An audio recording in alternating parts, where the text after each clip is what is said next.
"Now," said Eme, "I'll lead you to your third and final task before slaying the evil Fairy King Satun." "What is the task?" inquired Apollo. "We must get the magic sword, Shakalabe, the most feared and dangerous sword in the entire realm," answered Ahrai, sounding odd. "Why do you sound so odd?" asked Athame. He got no answer, but Eme muttered something about having to put up with bad puns. Soon Eme had led them to a magical-looking glen with bubblegum pink grass, violet trees, and a babbling brook full of sunshine yellow water. As soon as they stepped into the glade, a huge feminine voice boomed out like thunder. "Who dares enter the glade of the betrayed Fairy Queen?" "It is I, your faithful servant Eme, bringing the human prince Ahrai. He and his companions intend to go and kill the usurper who stole your throne. All they need is the magical sword Shakalabe," the fairy answered. "Oh, in that case, come on in!" "Ma'am, you, forgot to turn off your magic voice," Eme mentioned most hesitantly. "What? Oh, yes, sorry about that." With that appeared the Fairy Queen. She was the most radiant woman that could ever exist, more light than being. "I apologize about this, but you have to do something for me before I can give you Shakalabe." "What is it, fair queen?" asked Ahrai. "You must pluck from the fruit from these trees, the trees of Tandulu."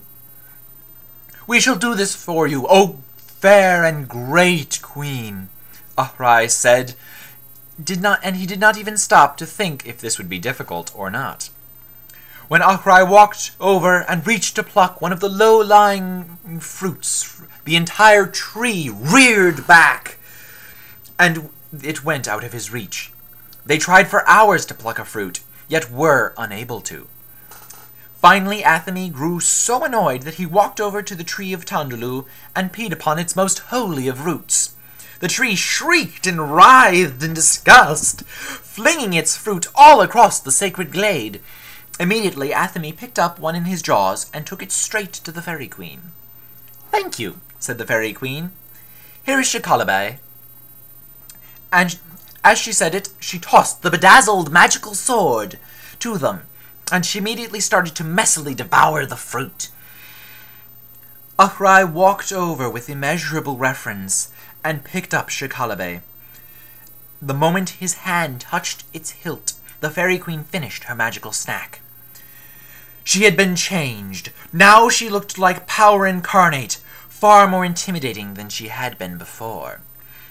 "Good," she said. "Now let us go and slay the evil Fairy King, he who overthrew me, Satun!" Then she magically teleported them to Satun's palace. "Satun, you lousy, plague-ridden, hook-nosed son of a changeling! I want my throne, and that incredibly stylish tiara that you stole from me, you pathetic excuse for a cross-dresser, back! Now!" And she began to hurl lightning, fire, and fruitcake at him. It was only then that they had a good chance to look at the evil Fairy King Satun. He was in every way opposite of the Fairy Queen. He seemed to be made of darkness, and his dress was far less stylish than hers. While he was distracted with his duel, the Fairy Queen, Ahru, ran straight up to him and thrust Shakalabe through his heart. Satun stiffened and screamed his final words. Ahem. Ruth earth fui moth ichi, menin knai monkey. Then he collapsed dead. All of the fairy knelt down before their queen and swore fealty unto her at that very moment. With a flick of her wrist, they were all immediately teleported by the Fairy Queen to the courtyard of the High King Shu's castle.